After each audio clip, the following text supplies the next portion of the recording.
Most people think tarot reading is just interpreting cards.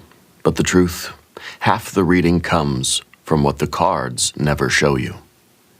Sometimes, mid-reading, I'll pause and say, I'm hearing the name Abigail, or I'm seeing a red truck. It seems random. It feels out of place. But it's not. Today, I'm giving you a behind-the-scenes look at what's really happening when those random messages slip into my readings, how they arrive, why they matter, and how I translate them into something meaningful.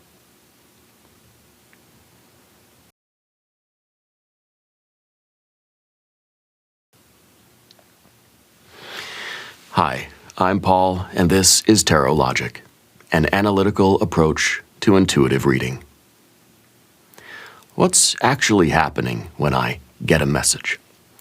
In the middle of a reading, my conscious mind is focused on the cards, but deeper in the psyche, there's an open channel, what Jung would call the collective unconscious, or what some call spirit, the daemon, or the holy guardian angel. While I'm reading, certain images, words, or sensations just appear. It's not planned, it's not something I'm trying to do. It's like my attention splits. One part of me is reading the spread, the other part is listening for background noise from the unconscious.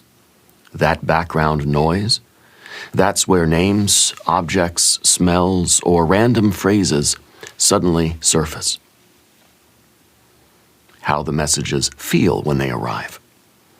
It's not a voice I hear out loud, it's more like a small interruption in my thinking, like a mental nudge that says, say this, mention this, ask about this. Sometimes it's an image like a sunflower, sometimes a word like a street name. Sometimes it's physical, a sudden pressure in my chest or the scent of pipe smoke. I've learned not to argue with it. I've learned to speak it immediately. Why speaking the detail matters. When I share those random details live, I'm giving my unconscious mind or spirit a direct microphone. It's a testable moment.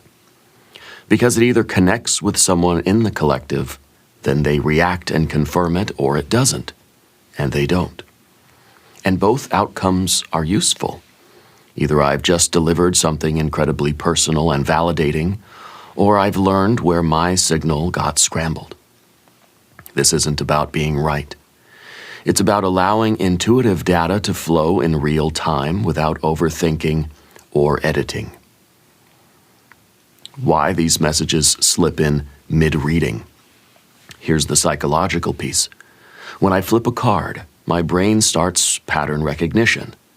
While explaining the meaning of the card, my subconscious is making connections behind the scenes, pulling memories, associations, or impressions from the collective unconscious.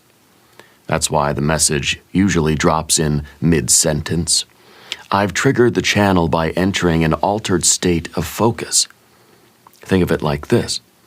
Talking opens my conscious mind, but focusing on the card opens my unconscious mind.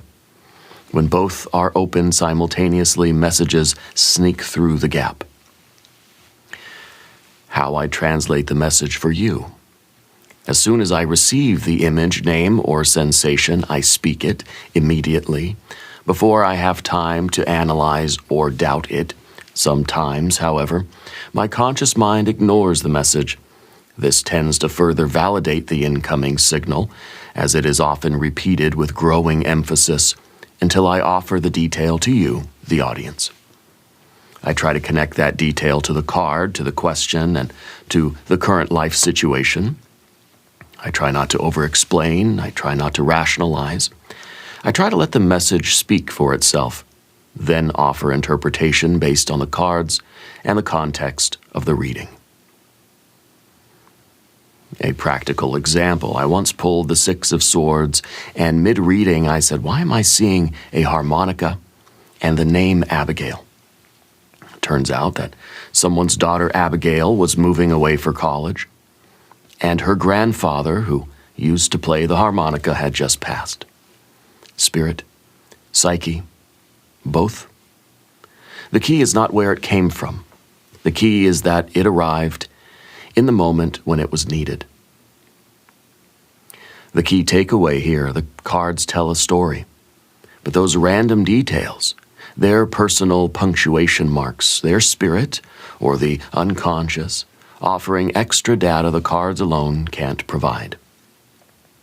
By trusting the random detail and sharing it live, I let the reading become a real-time conversation between the conscious and unconscious, between the logical and the mystical.